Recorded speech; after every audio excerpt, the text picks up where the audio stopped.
और प्रभु ने कहा तेरे विश्वास के कारण तू चंगा हो जाएगा, तेरे विश्वास के कारण ये पहाड़ तेरे जीवन से हट जाएगा। जब तू विश्वास से मांगेगा तेरे लिए कुछ भी असंभव ना होगा। हालेलुया।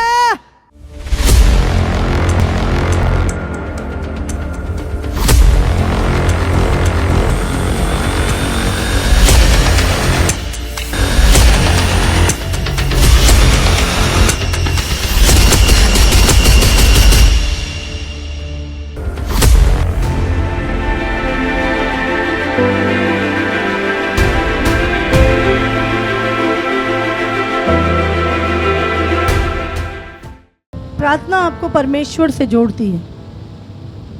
हालेलुया। और एक मसीह की लाइफ में बिना प्रार्थना के, जैसे आत्मा बिना शरीर के, ऐसे ही प्रार्थना के बिना एक विश्वासी है। कोई भी सीजन, कोई भी समय हमें प्रार्थना करनी है। प्रार्थना हमें आत्मा में रखती है।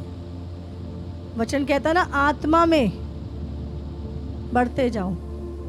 तो प्रार्थना हमें आत्मा में रखती है। समझ रहे हैं आप? नहीं तो हम शारीरिक हो जाते हैं, संसारिक हो जाते हैं, दुनियावी हो जाते हैं। लेकिन प्रार्थना हमें आत्मा में रखती है। लिखा आत्मा में प्रार्थना करते जाओ, प्रार्थना में आत्मा में बढ़ते जाओ। हालेलुया। तो आप अगर आत्मिक व्यक्ति हैं और आत्मा में बढ़ेंगे तो कैसे? प्रार्थना के द्वारा। निरंतर प्रार्थना, प्रेयर सीजन है नहीं है, हमेशा हमें प्रार्थना करनी है। जब एक व्यक्ति फसल बोता है तो वो नेक्स्ट सीजन के लिए बो रहा होता है। समझ रहे हैं आप? आपने अभी धान लगेगा गर्मी में, है ना? उसका सीजन सर्दियों में, कटनी सर्दियों में, सर्दियों में जो बोएंगे उसका सीजन गर्मियों में। तो जब आप हर सीजन में प्रार्थना करते हैं, हर समय प्रार्थना करते हैं, तो आप सोचो प्रतिफल आपको हर सीजन में मिलेगा। हालेलुया। आपको निरंतर प्रार्थना करनी है, उसका उत्तर देना प्रभु का काम है। आज मैं बहुत गहरी बातें आपसे प्रार्थना के विषय में हम सीखेंगे और उसको अप्लाई भी करेंगे, सिर्फ सीखेंगे नहीं। हालेलुया। हमें आदत डालनी है प्रार्थना करने की। प्रार्थना हमारी कार्य क्षमता को बढ़ाता है। समझ रहे? हमारी काम करने की सामर्थ्य को, हमारे डिसीजन लेने की सामर्थ्य को बढ़ाता है। हालेलुया। कितनों को समझ में आ रहा है? इसलिए यीशु मसीह ने क्या, उठ प्रार्थना कर। लेकिन जो लोग प्रार्थना नहीं करते वो सिर्फ सपने देखते हैं जो कभी पूरे नहीं होने वाले। अगर आप एक मसीह व्यक्ति हैं तो आपको प्रार्थना करनी है ताकि वो चीजें पूरी हों। बिना प्रार्थना के सिर्फ आलस से वो सपने ही रह जाएंगे। प्रार्थना हमारी आत्मिक कैपेसिटी को भी बढ़ाती है। आपने देखा होगा, नोट किया होगा, जब आप नाइट प्रेयर में आए, मैंने कभी 7 घंटे की प्रार्थना नहीं की। लोगों ने गवाहियां दी और पता भी नहीं लगा 7 घंटे कैसे बीत गए। और अब मेरा और प्रार्थना करने का मन कर रहा है। तो प्रार्थना क्या है? आपकी कैपेसिटी को भी बढ़ाती है। प्रार्थना कल क्या होगा वो बताती है आपको। हालेलुया। समझ रहे हैं आप? तो हमें प्रार्थना, इफिसियों 5 उसका 20 वचन पढ़ेंगे। और सदा सब बातों के लिए हमारे प्रभु यीशु मसीह के नाम से परमेश्वर पिता का धन्यवाद करते रहो। सदा, हमेशा, हमेशा, लगातार, निरंतर, हमेशा, सदा। हाँ, जब घर से निकल रहे हैं तब भी प्रार्थना कर रहे हैं, आ रहे हैं तब भी प्रार्थना कर रहे हैं, जहाँ काम गए हैं वहां भी प्रार्थना कर रहे हैं, खाना खा रहे हैं तब भी प्रार्थना कर रहे हैं। समझ रहे? हर समय, सदा, सब बातों में परमेश्वर पिता का धन्यवाद करते रहो। हालेलुया। जब सो रहे हैं, धन्यवाद प्रभु तूने जिंदा रखा, धन्यवाद। सुबह उठ के प्रभु धन्यवाद आज का दिन देखने को मिला। बहुत सारे लोग हैं जो दिन देखना चाहते पर देख नहीं पाते। धन्यवाद, हर बात में धन्यवाद। हजारों रीजन है धन्यवाद के, पर शैतान देखने नहीं देता। वो नजर वहां पे लगा के रखता जो हुआ नहीं है अभी तक। हालेलुया। तो हमें क्या करना है? हर सीजन में प्रार्थना करनी है, हर समय प्रार्थना करनी है। हालेलुया। आपने आज प्रार्थना की, आप कटनी काटोगे। आपने उस समय प्रार्थना करी, आप अगले सीजन में काटोगे, पर काटोगे जरूर उसका प्रतिफल। हालेलुया। हमारी प्रार्थनाएं स्टोर की जाती हैं। आज मैं आपको बताऊंगी कुछ गहरी बातें, लेकिन उससे पहले सबसे पहले निरंतर हर सीजन में प्रार्थना करना। और दूसरा, प्रेयर हमारी कैपेसिटी को बढ़ाती है। 1 कुरिन्थियों 14:4। जो अन्य भाषा में बातें करता है वह अपनी ही उन्नति करता है, परंतु जो भविष्यवाणी करता है वह कलीसिया की उन्नति करता है। तो हम चाहते हैं हम उन्नति करें, तो हमें क्या करना है? लिखा है जो अन्य भाषाओं में बातें करता है, प्रार्थना करता है अन्य भाषाओं में, वो अपनी उन्नति करता है। यहूदा 1:20 भी निकालेंगे। पर हे प्रियो, तुम अपने अति पवित्र विश्वास में उन्नति करते हुए और पवित्र आत्मा में प्रार्थना करते हुए। जब आप अन्य भाषाओं में प्रार्थना कर रहे हैं, आपका फेथ, आपका विश्वास क्या है? चार्ज हो रहा है। फेथ, आपको पता है फेथ, जब चेलों ने कहा परमेश्वर, जब वो दुष्ट आत्मा को निकाल नहीं सके, प्रभु ने कहा विश्वास की घटी के कारण, उन्होंने कहा प्रभु, उन्होंने प्रार्थना की कि परमेश्वर हमारे विश्वास को बढ़ा। हालेलुया। बोलो परमेश्वर मेरे विश्वास को बढ़ा। हमें प्रार्थना करनी है, प्रभु मेरे विश्वास को बढ़ा। और विश्वास कब बढ़ता है? जब आप आत्मा में प्रार्थना करते हो। और जितना आप प्रार्थना करोगे आपका विश्वास चार्ज होएगा। आप फोन चार्ज करते हो? हाँ, करते हो नहीं करते? 10-15 मिनट करके, हाँ, 10-15% बैटरी हो गई तो बस हो गया, और चार्जिंग की जरूरत नहीं है। क्या करते हो आप? पूरा 100% करते हो, हाँ कि नहीं? कोई बहुत ही इमरजेंसी होती तो आप कहते हो चलो कोई बात नहीं, 50 हो गया, 80 हो गया। लेकिन हम क्या चाहते हैं? पूरा 100% हमारा फोन चार्ज हो। इसी तरह हमें क्या करना है? हमारे को जब हम प्रार्थना करते हैं तो हमारा जो विश्वास है वो चार्ज हो जाता है, हमारा फेथ का जो लेवल है वो बढ़ता है। फिर हमें लगता है अब कुछ भी असंभव नहीं है, जो मैंने मांगा है वो मिल जाएगा मुझे यीशु के नाम से। आपका फेथ चार्ज होना चाहिए। और फेथ चार्ज कैसे होगा? आपका विश्वास की बैटरी कैसे भरी जाएगी? बोलो, प्रार्थना के द्वारा।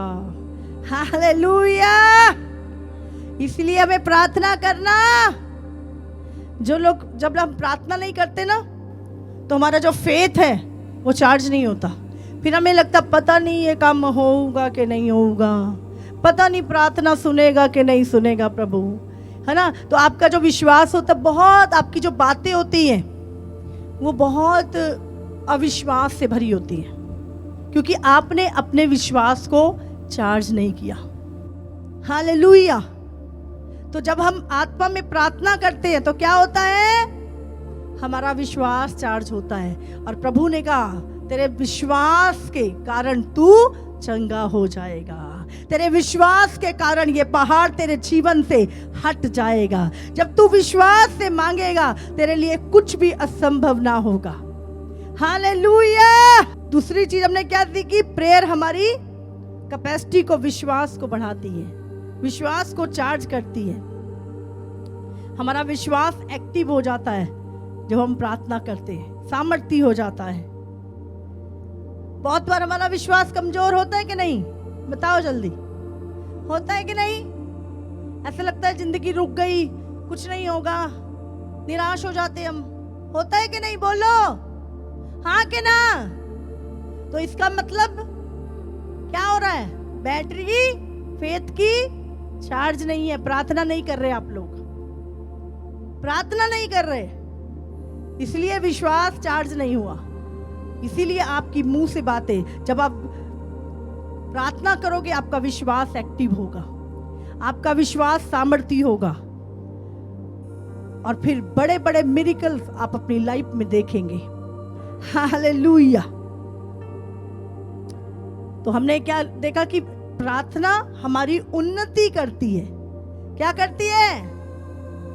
तो अगर हमें परमेश्वर से कुछ लेना है तो प्रार्थना करनी है। प्रार्थना करने से हमारा विश्वास चार्ज होगा, और विश्वास के द्वारा जब हम बोलेंगे वो चीज होगी यीशु मसीह के नाम से। हालेलुया। और तीसरी चीज, लूका 9 उसका 29। जब वह प्रार्थना कर ही रहा था तो उसके चेहरे का रूप बदल गया और उसका वस्त्र श्वेत होकर चमकने लगा। प्रार्थना आपको बदलती है, प्रार्थना आपको नया करती है, प्रार्थना आपको सुंदर बनाती है, आपके जीवन में आपका स्वभाव चेंज करती है। प्रार्थना आपको बदलती है। जब आप प्रार्थना प्रभु के पास बैठे हैं, प्रभु के मुख का प्रकाश जब आपके मुख पे आ रहा है, आप बदल जाओगे, आपकी आदतें बदल जाएंगी। हालेलुया। आप चमकने लगोगे। हालेलुया। प्रार्थना हमें साफ करती है अंदर से। रोमियो 12 उसका 2। इस संसार के सदस्य ना बनो, परंतु तुम्हारे मन के नए हो जाने से तुम्हारा चाल चलन भी बदलता जाए, जिससे तुम परमेश्वर की भली और भावती और सिद्ध इच्छा अनुभव से मालूम करते रहो। अब मन कैसे बदलेगा? जब तुम प्रार्थना करोगे। हालेलुया। जब तुम प्रार्थना करोगे तुम्हारा मन नया होगा। इसको पढ़ लेना काफी नहीं है। हो सकता है ये आपने 2400 बार पढ़ा हो। इस वचन को केवल पढ़ लेना काफी नहीं है। समझ रहे हो सकता है ये वचन आपको रटा भी हो, तो क्या रट लेना काफी है? ये इस वचन की प्रैक्टिस करनी पड़ेगी। आपको क्या करना पड़ेगा? मैंने बोला अगर आप पूरी बाइबल भी आपको मुंह जवानी याद हो जाए तो भी आपके जीवन में जरूरी नहीं है कोई फल आए। बोलना नहीं, उसको प्रैक्टिस करना। लिखा है तुम्हारे मन के नए हो जाने से। जब मन नया होगा, मन कब नया होगा? जब तुम प्रार्थना करोगे, तब तुम्हारा मन नया होगा और तुम्हारा चाल चलन बदल जाएगा। फिर लोग कहेंगे अरे इसके ये तो नशेड़ी था, ये तो आजाद हो गया, अरे ये तो बहन लड़ती थी, अभी तो इसकी ये शांति में आ गई है। तुम्हारा बदला हुआ जीवन, बदला हुआ स्वभाव, बदला हुआ चाल चलन देखकर लोग तुम्हारे परमेश्वर की महिमा करेंगे। अगर आप चाहते हैं बाइबल केवल पढ़ने से नहीं, केवल पढ़ने से नहीं, लेकिन उसको प्रैक्टिस करना है। और प्रैक्टिस करना मतलब प्रार्थना करना। जब आप उस वचन को पढ़ते हो, आप कहते हो प्रभु सचमुच मेरा मन तूने नया कर दिया, मेरे मन के नए हो जाने से मेरा चाल चलन भी बदलता जा रहा है। अब आप प्रार्थना करते हो, आप रिजल्ट को देखते हो। हालेलुया। तो प्रार्थना क्या करती है? जब यीशु प्रार्थना कर रहा था उसका रूप बदल गया। जब आप प्रार्थना करोगे आपका रूप बदल जाएगा, आप नए हो जाओगे, आपके शरीर नए हो जाएंगे, बीमारी के शरीर से नए बाहर आ जाओगे, आप बल प्राप्त करोगे, आप जवान हो जाओगे, आपका नूर बढ़ता जाएगा, आपका तेज बढ़ता जाएगा, आपके कार्य बढ़ते जाएंगे यीशु मसीह के नाम से। तो प्रार्थना हमें बदलती है। कितने लोग चाहते हैं प्रभु मेरे जीवन में बड़ा बदलाव लेकर आए? तो कुंजी यही है कि हमने प्रार्थना करनी है। यीशु जब प्रार्थना कर रहा था उसका रूप बदल गया और सब वस्त्र सफेद हो गया। आपका भी रूप बदल जाएगा और आप चमकने लगोगे। आपके वस्त्र, आपके अंदर की जो गंदगी है वो साफ हो जाएगी यीशु के नाम से। उसका लहू आपको धो के साफ कर देगा जब आप प्रार्थना करोगे। और चौथी चीज, प्रार्थना हमें शैतान के प्लान से, शैतान की युक्तियों जो हमारे खिलाफ वो बनाता है उससे सुरक्षित रखती है। यूहन्ना 10:10 में लिखा है शैतान और किसी काम के लिए नहीं पर चोरी करने, घात करने और हत्या करने के लिए आता है। शैतान ने तुम्हारे लिए एक्सीडेंट रच रखा है, बीमारी रच रखी है, तुम्हारा तलाक रच रखा है, तुम्हारे बच्चों को नशों में डालने की योजना बना रखी है उसने, लेकिन तुम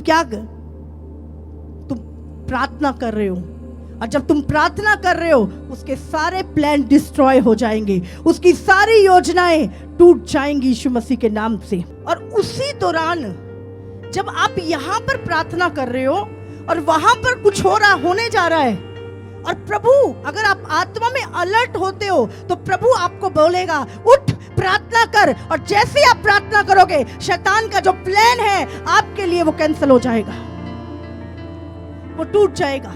जब प्रभु बोले प्रार्थना के लिए आपने करनी है, कई बार प्रभु किसी और के लिए भी आपको प्रार्थना करने के लिए बोलता है।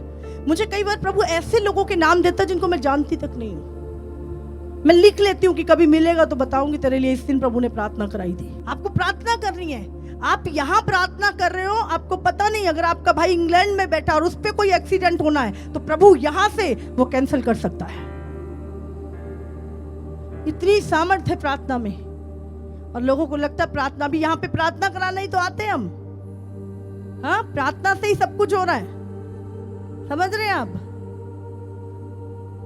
तो प्रार्थना में सामर्थ्य है, तो यार इजी नहीं, हमें अपनी लाइफ को, प्रार्थना की लाइफ को डेवलप करना है। और शैतान चोरी करने आ रहा आपके घर में, पता लगा 3 बजे आप प्रार्थना कर रहे हो और शैतान चोरी करने के लिए आ रहा, पर डर के मारे भाग गए। यहाँ तो आवाजें आ रही हैं बहुत सारे लोगों की। मुझे याद है एक बार जब मैं मलेशिया गई, जिस घर में मैं रुकी उनका प्यार था, और मैं 1 हफ्ता वहाँ पे रुकी और मैं फास्टिंग में थी। और जिस दिन मैं आई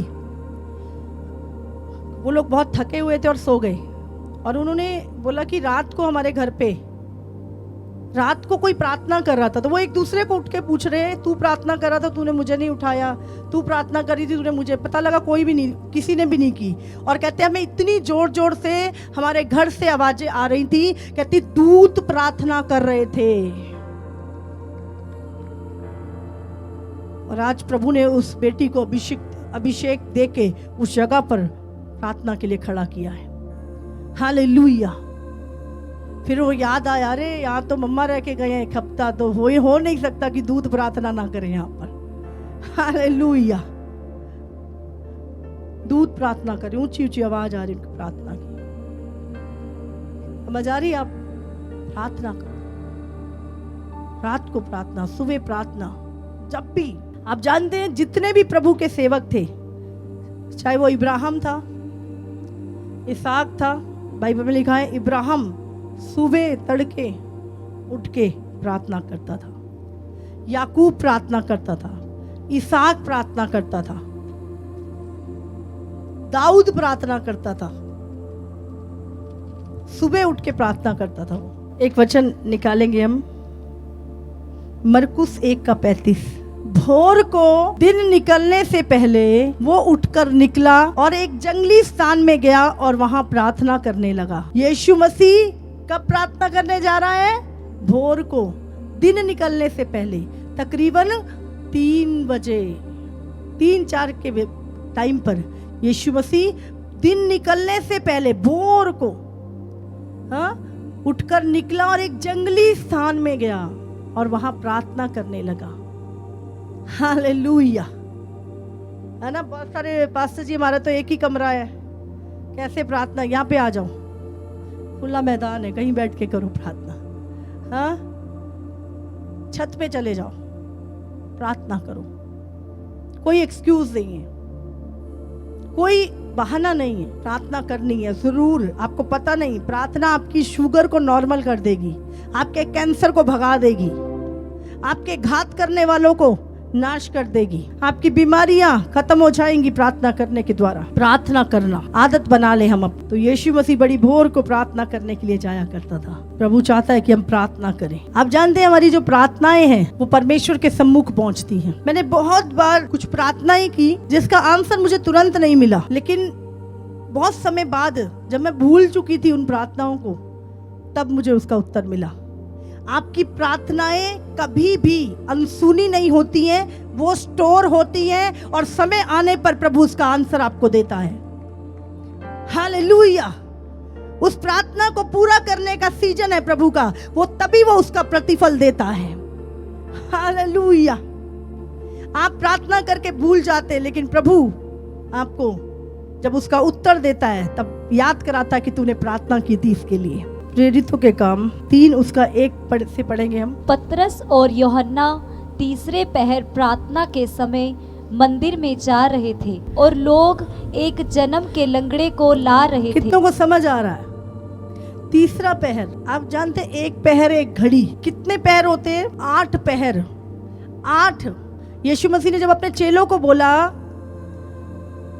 कि प्रार्थना करो कि परीक्षा में ना पड़ो, उसे क्या तुम 1 घड़ी मेरे साथ प्रार्थना ना कर सके?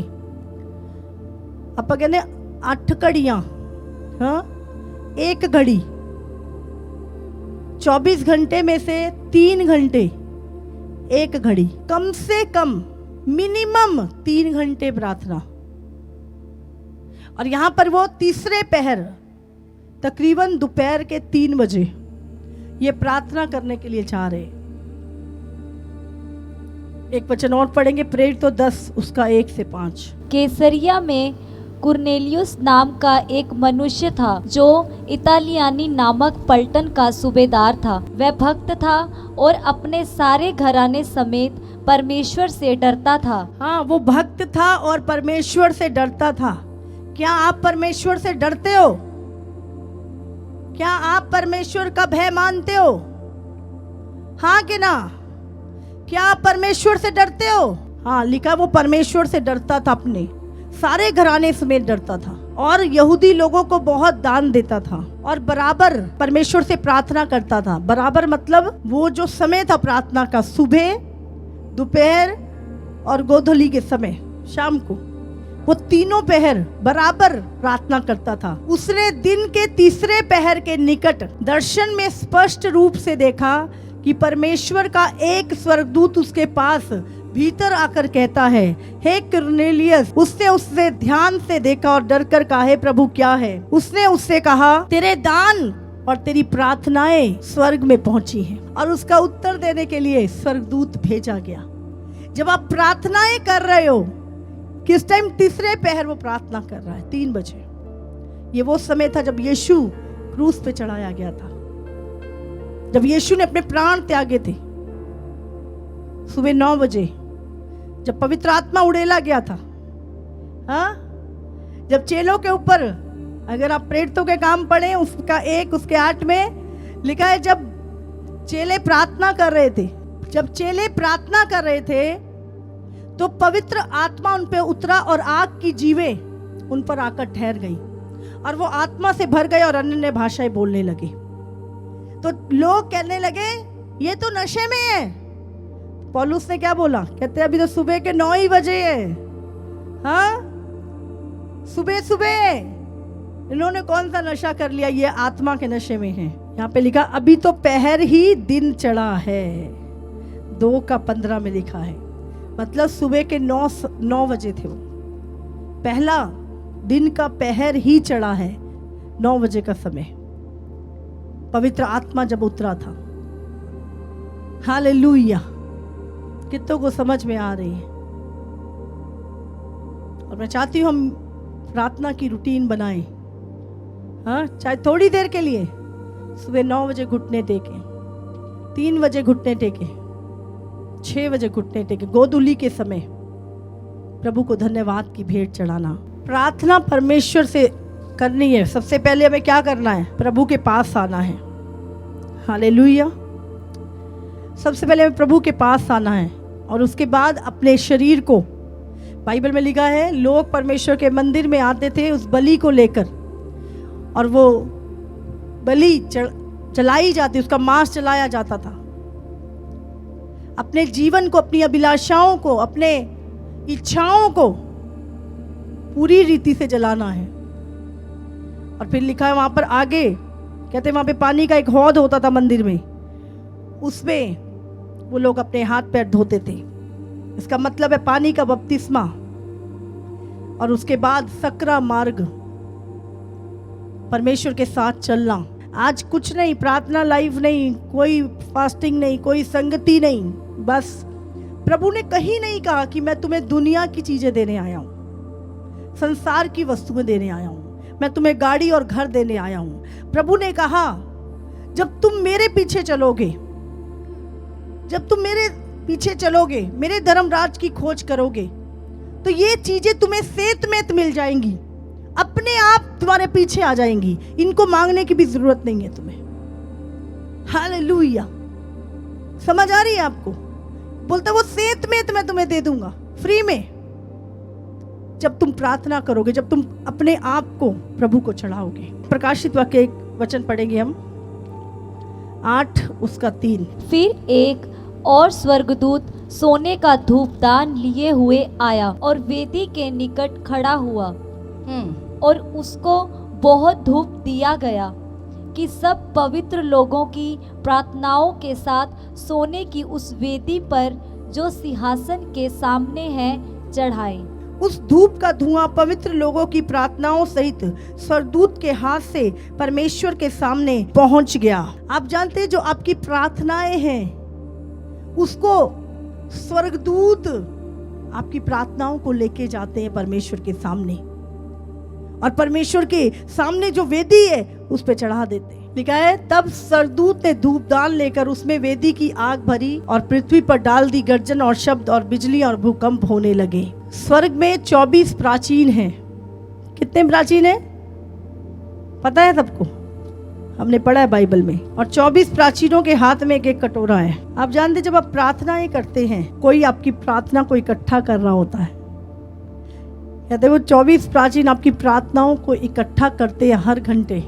24 घंटे होते हैं, 24 प्राचीन हैं। और कहते हैं एक महायाजक होते हैं जो परमेश्वर के सामने उन प्रार्थनाओं को, उन बलिदानों को लेके जाते थे। और आज भी आपकी और मेरी प्रार्थनाएं कहते हैं उन कटोरों में डाली जाती हैं। परमेश्वर के दूत उन प्रार्थनाओं को लेके जाते हैं और वो स्टोर की जाती हैं। आप जितनी भी आपने प्रार्थनाएं की हैं वो स्टोर की गई हैं। आप जानते बाइबल में लिखा है जब आप रोते हो, आपकी आंखों से जितने भी आंसू निकले हैं परमेश्वर के लिए, परमेश्वर के प्रेम के लिए, लोगों के लिए, आपने रो रो के प्रार्थनाएं की है। आप जानते हैं आपके एक एक आंसू स्वर्गदूत ले जाके कहते बहुत खूबसूरत शीशियों में भरकर स्वर्ग में रखते हैं। ऐसा बाइबल में लिखा है। आपके आंसू जो आप रोते हो, आप तड़पते हो, आप करहा रहे हो और आपके आंखों से आंसू निकल रहे हैं, बाइबल बताती है वो आंसू प्रभु के दूत ये बहुत सुंदर शीशियां हैं, कुप्पियां, जिसमें स्टोर करके स्वर्ग में रखते हैं और वो मोती बन जाते हैं। हालेलुया। तो आपका परमेश्वर के सामने बहाए हुए आंसू, आपकी की गई प्रार्थनाएं व्यर्थ नहीं है, वो स्टोर की जा रही हैं और सही समय पर आपका सीजन आएगा जब आपकी प्रार्थना का उत्तर आएगा। हालेलुया। इसलिए प्रार्थना करना ना छोड़ें, लगातार निरंतर प्रार्थना करते रहें। चर्च मेरी बात सुनो, संसार की वस्तुएं क्या कुछ भी है, ईंट पत्थर कागज लोहा, उन चीजों के लालच छोड़ दो। प्रभु कहता है वो मैं तुम्हें सेत में दे दूंगा, पर जो चीजें इटर्नल हैं, अनंत काल की हैं, उन पे अपना ध्यान लगाओ। आपको पता नहीं संसार के पूरे खजाने से प्रभु के राज्य का एक भेद आपके सामने खुलना बराबर है। एक प्रकाशन आपको पता नहीं क्या क्या आपके लिए कर देगा। आज बस आशीषें मिल जाए, गाड़ी मिल जाए, घर मिल जाए, बस शरीर चंगा हो जाए। क्या करोगे चंगा करके नरक में चले गए तो? अगर प्रभु के साथ कनेक्शन ही नहीं है, प्रभु के साथ रिश्ता ही नहीं है, तो क्या करेंगे ऐसी चंगाई का? चंगाई यीशु के साथ अच्छी है, प्रभु के साथ संबंध में अच्छी है। फिर आप चंगे होके प्रभु के काम करेंगे, प्रभु की सेवा करेंगे। Hallelujah, hallelujah. आप सबको जय मसीह की। इसी तरह से परमेश्वर के और सामर्थी और अद्भुत प्रकाशनों को अपने जीवन में ग्रहण करने के लिए हमारे YouTube चैनल को सब्सक्राइब करें ताकि हर एक वीडियो का नोटिफिकेशंस आप तक पहुंच सके। हालेलुया।